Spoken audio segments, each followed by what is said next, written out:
AgriStack കർഷക ID. ഈ മാസം രജിസ്റ്റർ ചെയ്തില്ലെങ്കിൽ ആനുകൂല്യങ്ങൾ മുടങ്ങിയേക്കാം.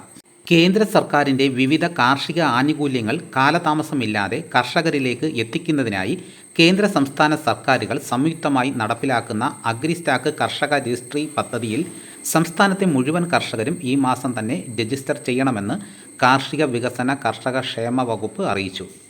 ആദ്യഘട്ടത്തിൽ കൃഷിഭവനുകൾ വഴിയായിരുന്നു അഗ്രിസ്റ്റാക്ക് രജിസ്ട്രേഷൻ നടന്നിരുന്നത്. നിലവിൽ കർഷകർക്ക് സ്വന്തമായോ അക്ഷയ കേന്ദ്രങ്ങൾ, കോമൺ സർവീസ് സെൻ്ററുകൾ എന്നിവ വഴിയോ രജിസ്റ്റർ ചെയ്യാൻ അവസരമൊരുക്കിയിട്ടുണ്ട്.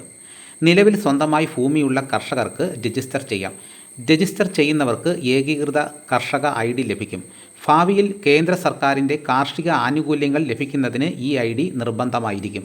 കർഷകരുമായി ബന്ധപ്പെട്ട എല്ലാ വിവരങ്ങളും ഈ ഏകീകൃത ഐ.ഡി. നമ്പറുമായി ബന്ധിപ്പിക്കും. ഭൂരേഖ വിവരങ്ങൾ പരിശോധിച്ച ശേഷമാണ് റവന്യൂ വകുപ്പ് കർഷക ഐ.ഡിക്ക് അനുമതി നൽകുന്നത്. അതിനാൽ വില്ലേജ് ഓഫീസുകളിലെ പരിശോധന പൂർത്തിയായാലേ ഐ.ഡി. ലഭ്യമാകൂ. ആധാറും ഭൂമിയുടെ രേഖകളും ഒരിക്കൽ ബന്ധിപ്പിച്ചു കഴിഞ്ഞാൽ ഓരോ പുതിയ പദ്ധതികൾക്കും ആവർത്തിച്ചുള്ള രേഖകൾ സമർപ്പിക്കേണ്ട സാഹചര്യം ഒഴിവാക്കാനാകും എന്നതാണ് കർഷക രജിസ്ട്രിയുടെ പ്രധാന പ്രത്യേകത. ഇതുവഴി ആനുകൂല്യങ്ങളും സബ്സിഡികളും കൂടുതൽ സുതാര്യമായും വേഗത്തിലും കർഷകരുടെ ബാങ്ക് അക്കൗണ്ടുകളിലേക്ക് നേരിട്ട് ലഭ്യമാകും. ഭാവിയിൽ ഡിജിറ്റൽ ക്രോപ്പ് സർവേയുമായി ബന്ധിപ്പിക്കുന്നതോടെ ഇൻഷുറൻസ് ക്ലെയിമുകളും അതിവേഗം ലഭ്യമാക്കാൻ സാധിക്കും. എങ്ങനെ രജിസ്റ്റർ ചെയ്യാം? ആധാർ കാർഡ്, ആധാറുമായി ബന്ധിപ്പിച്ച മൊബൈൽ നമ്പർ, ഭൂമിയുടെ രേഖകൾ, കരമടച്ച രസീത്, പോക്കുവരവ് രേഖകൾ എന്നിവ സഹിതം അടുത്തുള്ള അക്ഷയ കേന്ദ്രങ്ങൾ, കോമൺ സർവീസ് സെൻ്ററുകൾ, കൃഷിഭവനുകൾ എന്നിവ വഴി ഫാർമർ ഐ.ഡിക്കായി രജിസ്റ്റർ ചെയ്യാം. തുടർന്ന് റവന്യൂ വകുപ്പിൻ്റെ പരിശോധനയുടെ അടിസ്ഥാനത്തിലായിരിക്കും കർഷക ഐ.ഡി. അനുവദിക്കുക.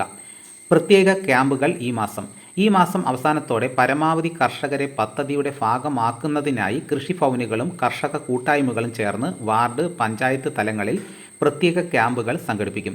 രജിസ്ട്രേഷനിൽ പിന്നിൽ നിൽക്കുന്ന ജില്ലകളിൽ പ്രത്യേക ശ്രദ്ധ കേന്ദ്രീകരിക്കുമെന്നും വകുപ്പ് അറിയിച്ചു. രാജ്യത്താകമാനം 9 കോടിയിലധികം കർഷകർ ഇതിനോടകം ഫാർമർ ഐ.ഡി. സ്വന്തമാക്കിയിട്ടുണ്ട്. അർഹതപ്പെട്ട കാർഷിക ആനുകൂല്യങ്ങൾ സമയബന്ധിതമായി ലഭ്യമാക്കുന്നതിനായി കേരളത്തിലെ മുഴുവൻ കർഷകരും ഈ അവസരം പരമാവധി പ്രയോജനപ്പെടുത്തണമെന്ന് കാർഷിക വികസന കർഷക ക്ഷേമ വകുപ്പ് അറിയിച്ചു. കൂടുതൽ വിവരങ്ങൾക്ക് സമീപത്തെ കൃഷിഭവനുമായി ബന്ധപ്പെടുക.